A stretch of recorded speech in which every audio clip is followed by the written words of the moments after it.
Yo, yo, yo, what's up, my ShoeBox family people? What's going on? How y'all doing? I know it's been a long time since y'all seen us, but we back at it again. Unfortunately, today is a solo episode of the ShoeBox Podcast, just with your boy Bankroll. So we gonna go ahead and get into it because we got a lot to get into. But first, let's not forget, of course, our first sponsor that we gonna have at the top of your screen, of course, is Hood Hitters Entertainment, which provides all the sounds and audio for the podcast. So we appreciate y'all. Now I know the last video that y'all saw, I forgot to put that up there, but not this time. We were a little bit more professional this time. But we always gonna thank our sponsor, and we appreciate it. So I know that's not what y'all really here for. Y'all here for the debates and the talks. So let's get into it. We had the Thursday night football. We had the Seattle Seahawks versus the Cardinals. It was one of those okay games. On a Thursday night, we all know those Thursday night games are a little, uh, like a snooze fest, really unnecessary. But it was a decent one, folks. The Seahawks beat the Cardinals. It was an okay game, like I said, nothing much to talk about. This was an NFC West um divisional game, and we all know that that division is always tight and good. I mean, every team in that division is pretty much well. I mean, the Seahawks are 3-1, the Cardinals are 2-2, of course. You got the 49ers, which are, I believe they're 4-1 now. And then you got I can't remember the other team, but they're also, the Rams. They're also good. We're gonna get into the Rams. Matter of fact, as we getting into the Rams, let's go ahead and pull off the band-aid, folks. We got the Rams unfortunately beat the Colts 27-20 out there in LA. This is a game that pissed me off quite well. We should definitely be 4-0. The Rams should be 3-2. AD Mitchell had two, I mean, horrible plays. We had another one where he caught the ball. He had a fantastic, I don't even know how he caught it, catch from Daniel Jones. He caught it. He ran, I believe it was for 59, 69 yards for a touchdown. Would have been for a touchdown, but he dropped the ball at the goal line, and it was a touchback for the Rams, just like JT did last year with Denver, which cost us the game. I can't really say that play cost us the game too much because we had plenty of opportunities that game to win the game. I mean, AD had another um, crucial mistake in the game with the holding penalty with JT's incredible touchdown run that would have put us up for the lead, and who knows how that game would have went. But unfortunately, we're 3-1. We could definitely still be 4-0. But it was a good game for the most part. Defense played okay. We need some better corners. We had Xavier Howard was out there getting cooked.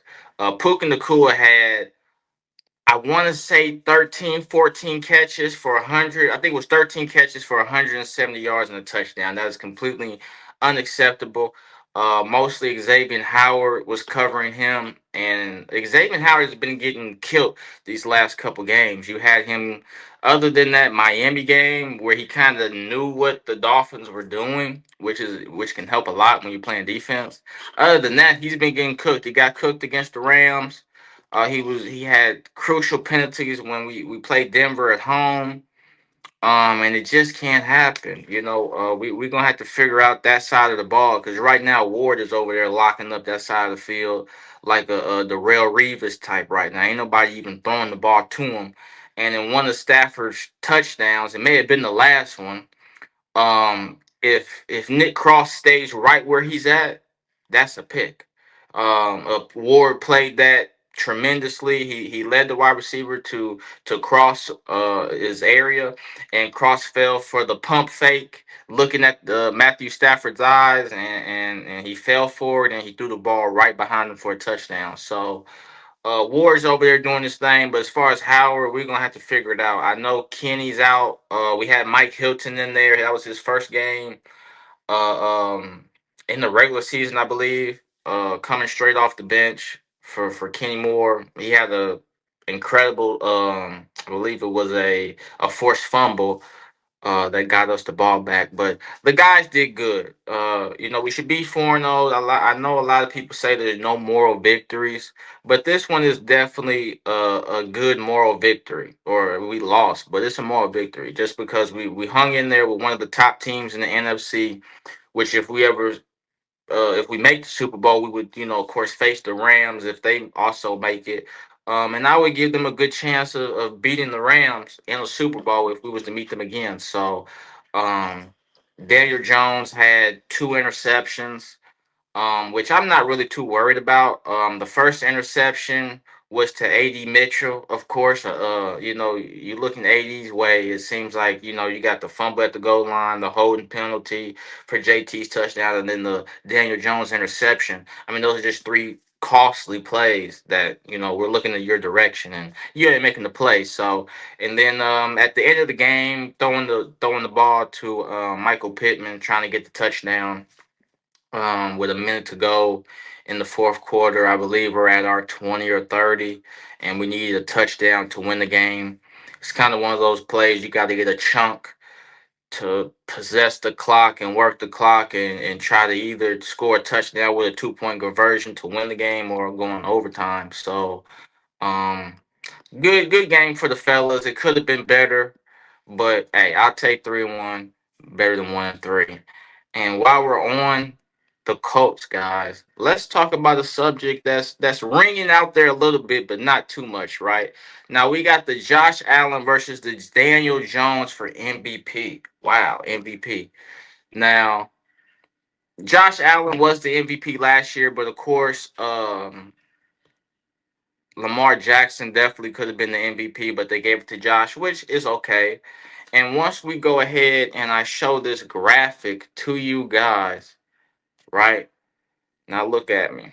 Or look at that layout for a second. Okay, well I get myself on the screen so you guys can see me at least. All right, there we go. So as you guys look at it, this is the Indiana Jones versus Josh Allen player stats right now. This is through week 4. Okay, we have not got to week 5 yet. So we got Indiana Jones is 3-1, Josh Allen's is 4-0. Okay, not bad, right? We all know Indiana Jones should damn near be 4-0, but it is what it is. You play the games, right? You got Josh Allen has a better passer rating than Indiana Jones at 109, and Indiana Jones has 103.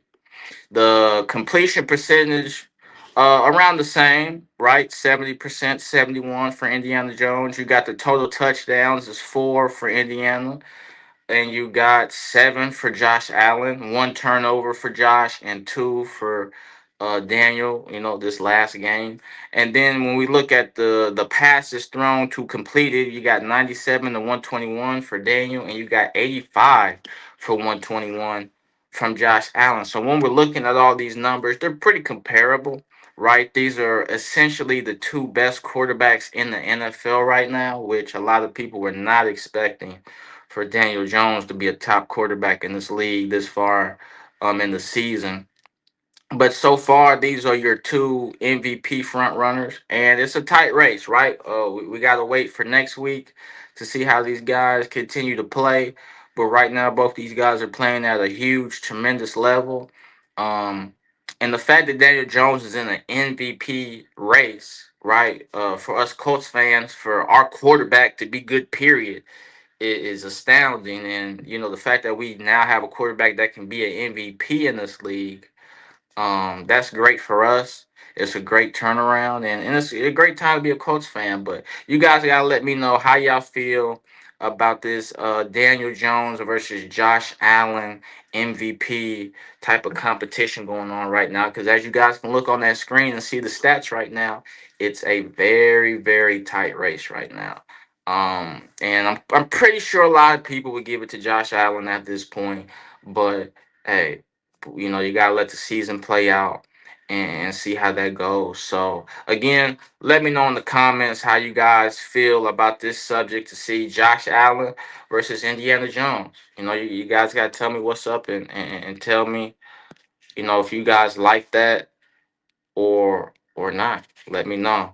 All right, so let's get on to the next subject. Right, we had that Sunday night football game, which was a wild one. You had the Green Bay Packers and the Dallas Cowboys ending a tie 40-40. Green Bay hosts a record of 2-2-1, while Dallas holds a record of 1-2-1. Now there's been a lot of talk about this game, about football games should not end in a tie and they should play until they win, which I can agree with. I really I didn't have a problem with the tie, right? As a coach, I rather tie than lose. So I can understand the how these coaches were going about this game. I've seen a lot of people talk about we should do like kicks from the 45 and 50, from 45 yards out, 55 yards out, and 65 yards out. And kind of like how soccer, how they do it, and see how the kicker makes the kick. And let's say a kicker makes the kick at 45 and then the other kicker misses it. So then that team would win. That could be an idea. Or maybe we could do like a college where they start from the 10 and you got to score a touchdown in one or two plays, and you can go like that. But I don't really have a problem with a tie. I didn't catch this game, but highlights and things I saw of that nature, it looked like a very great game. This was the Micah coming back to Dallas game. And Micah actually made a game-saving sack on Prescott to end the game, which is wild. So this was essentially the Micah Bowl. We expected a lot of big things from Micah in this game. We expected Green Bay to kind of have some juice to them, to kind of come out and win this game. So we shall see. We shall see how that goes. Right. And then we had two Monday night games. We had Miami against the New York Jets, which it was 27-20, another one of those snooze fest games. The big news that came out of this game was Tyreek Hill tore his ACL, dislocated his knee, and had a lot of other ligaments damage to his knee. So he's going to be out for the year. He's not going to be back until at least week 4 of next year, which we're already getting reports he'll probably be released by Miami. He's in his last year of his deal. So the last year of his 3-year, $90 million deal. So this will be his last year, or next year will be. So I'm pretty sure Miami will let him go, as reports have said. Again, because he'll be out for a year. And that them ACLs are a little tricky when it comes to things. You're gonna need a year off for recovery, and so that puts Tyreek to come back at about week 4 of next season if everything goes great for him. And then we had the Bengals against the Broncos. The Broncos beat the brakes off the Bengals 28-3. That was another one of those what we call snooze fests. All right, we got our new snooze fest alert, because a lot of these games on Thursday and on Monday nights be a little bit of snooze fest. It'd be bad teams playing, so we got to introduce y'all to the snooze fest alert. All right, so that was all that of the football realm. All right, now we're gonna kind of get into what we got. Banks World News Report. All right, it's a little low report today. Nothing really to report on, right? Only thing I gotta say about the war right now is about the federal interest, right? The federal interest just went down a quarter of a point, which really doesn't have too much effect on the rates at the moment. It's a small decrease, but it's a great decrease because it's showing that the interest is starting to decrease, so that people can go out and buy cars and homes with mortgages, and your credit card rates won't be so high. So as of right now, the Fed lowered the interest rate a quarter of a percent. In good news, they are looking to at least drop it 2 more times at this year.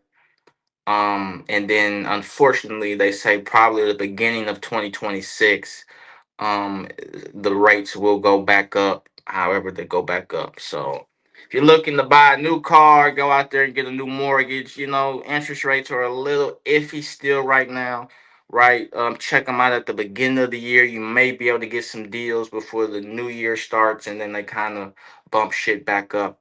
So go ahead and check that out. And of course, your credit card rates will be a little lower, but the world is still expensive right now. Food, gas, I mean, clothes, just everything is expensive. With all these tariffs, they just dropped some new tariffs on kitchen appliances or kitchen cabinets rather, and wood and things of that nature. So the world is getting expensive. So I'm here to tell y'all what's new in the news world and keep y'all informed, right? So we're gonna shift from the world news, which can be a little depressing, right? We're gonna get into some fun facts, right? Let's get into the WNBA, right? Because a lot's been going on in the W. We won't get all into it in this episode, but the first thing that we're gonna start with is Asia Wilson, and her name is Alana Smith wins the Co-Defensive Player of the Year award. Now let's go ahead and get those stats up for the ladies, right? Just so y'all guys can see how good that they've been.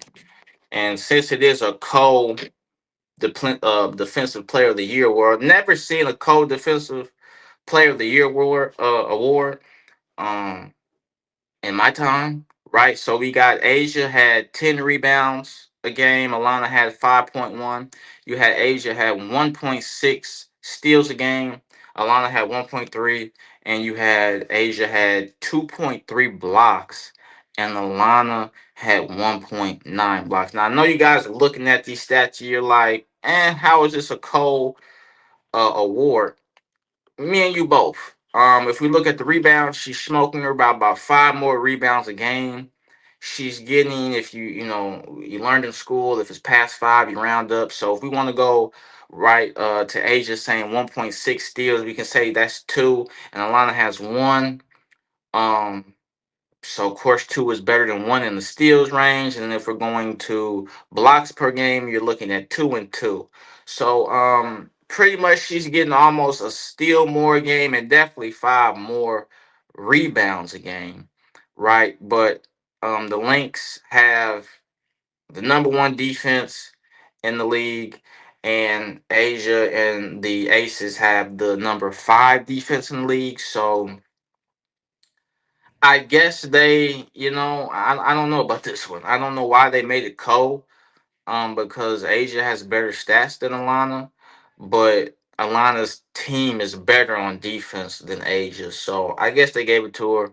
I would have just gave it to Asia based on the stats, but it almost reminds me of how the MVP is in basketball, where there can be a better player averaging more stats, but the player that has less stats but's team is number one or two in the league would get the MVP compared to a guy who has better stats than the guy, but his team is fourth or fifth or sixth in the league. So that's kind of how I'm feeling about it, right? The Alana's Lynx are the number one team in the W, and the Aces are about fourth or fifth in the league. So I guess um if that's what obviously they did it, so I mean, hey, more power to them. But I feel like they probably should have just gave it to Asia, right? I know you guys agree with me as well. And then let's continue on the Asia Wilson train. She's killing it right now. Asia Wilson becomes the four-time MVP, right? Crazy work. Okay, Asia Wilson is in a league of her own, and she is now the only WNBA player to win the MVP four times. Right, that's over Candace Parker, Swoops. I'm not sure the third lady right there, but um, Asia Wilson is probably the greatest WNBA basketball player of all time. I know a lot of people would probably say those Comets teams are better, Cheryl Swoop, Candace Parker, but in my opinion, I think Asia Wilson is the best WNBA player that we've ever seen. I mean, you guys see the stats. She's won four MVPs that no other woman has had. Okay, she's already won, I believe, two. WNBA titles, I believe. Let me get while I'm talking. Let's go ahead and look at her stats, right? So Asia Wilson's 29. And this is Asia Wilson's resume right now at 29. She is a four-time MVP, right? So I was right. She's a two-time champion. She is a one-time finals MVP. She is a three-time defensive player of the year, right? And she is a seven-time all-star. And when she came into the league, she was the rookie of the year, right? So since she's came into the league, she's been rookie of the year. She's won four MVPs. She's a champion twice. Okay, I know a lot of those comic teams, they got four chips, but do those same players have MVPs? Do all those players, got defensive player of the years? How many all-stars do they have? Were any of those players rookie of the years? Aisha Wilson was a dog at South Carolina, which is how I started following her, was in with the Gamecocks. And then since she's entered the WNBA, she's been the best WNBA player in the WNBA for a very long time, until probably, this is a stretch saying that Caitlin Clark, when she came in the league and kind of took it by storm. But I wouldn't even say Caitlin is better than Asia right now. So I mean, Asia's out here doing incredible things. Right, when we look at her current stats this year, she's averaging 23 points a game, 10 rebounds, and 3 assists. Right, a walking double double. And so she's doing great. Her team has won 16 games in a row before the postseason started, to be able to give her team a chance to win, or give her team a chance to make it to the WNBA playoffs, and that's just great, right? A great time. So, um, great job by her, and I hope that the Aces are able to do big things. Now let's go ahead and get into these WNBA playoffs, right? So this is the bracket right here, right? Right now we are at the Aces versus the Fever, and we are at the Lynx versus the Mercury, right? These are some great teams that are playing, and we can't wait to get ready for them. Right, so that's the bracket, and that's what's going on.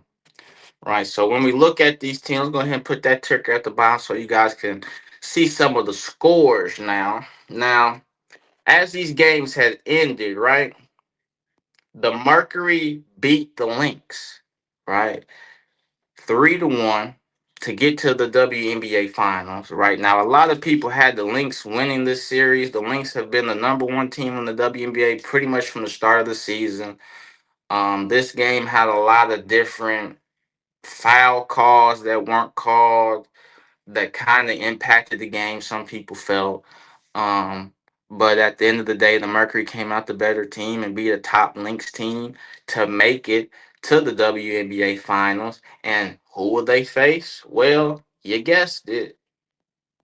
The Las Vegas Aces went ahead and finished the Fever 3-2 down there in Las Vegas. The Fever put up a great fight.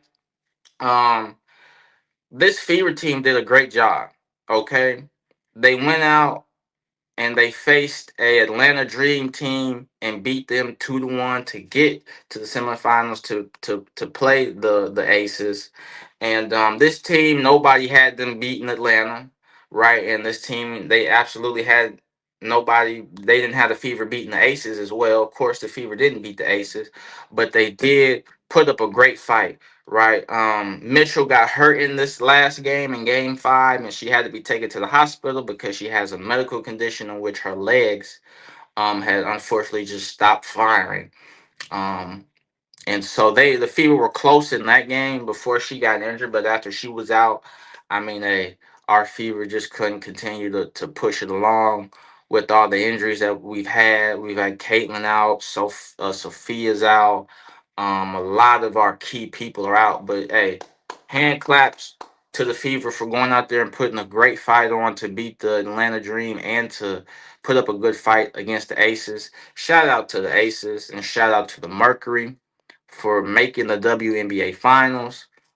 This is the Aces' third time in 4 years making the WNBA finals. So as I just showed you guys, Asia's a two-time champ, trying to make it a three-time champ and put her even in the upper echelon of the upper echelon that she's already in. So um, that Mercury versus the Aces series should be a good one. We got a lot of good players in there. Um, the Aces have four women Olympic players who played on the U.S. team. The Mercury are no slouches either, right? Um, they got Alyssa Thompson and Sabali, who are two great women players in this league as well, who definitely will give the Fever a run for their money. It's not going to be an easy series, but since I am a betting man, I'm going to put my money on the Aces. I think it'll be a close series. Now, with this WNBA stuff, as you guys can see from the bracket, right, the first round is the best of three, right? The semifinals is the best of five, and the finals is the best of seven. So, if I was to give my bet to say what the Aces would win, I would say the Aces win in seven. Because I think the Mercury ain't just that type of team that's gonna sit down and just get beat up like that. So, like I said, I'm a bet man. If you guys listen to me, bet for the Aces in seven. You bet on your own risk. So don't come to me in the comments talking about, oh, you made me lose money, yada yada. Hey, that's on you. I'm going Aces in seven. You do what you want to do, right? But again, shout out to the W, doing a great job with these playoffs. I don't like how, all the chitter chat be about other stuff. Keep it on basketball, right? They're going through um their CBA right now, and it's getting a little messy. We're gonna get into that the next show. But hey, shout out to the Fever and the Mercury for doing their thing, getting to the finals, and hey, Aces, I hope y'all win and get y'all third chip in 4 years. Now, the Aces getting there four times in or uh, four times in the last couple years is incredible. I think they're one of the best teams in the W since they really came into the league. The Aces were an inaugural team, so they've probably been the best team in the W since they've got to the W, right? Other than the Lynx when they had Maya Moore and they were going crazy. Um, of course we had a couple champions, the Liberty won so last year. But for the most part the Aces are a phenomenal team. So that's all for today, folks. We got a short episode for today for you guys. Again, check us out next week for a new episode when we get into more football and we give you guys the results from the WNBA finals between the Aces and the Mercury. So, hey, stay tuned till next time. And again, thanks for watching. Peace.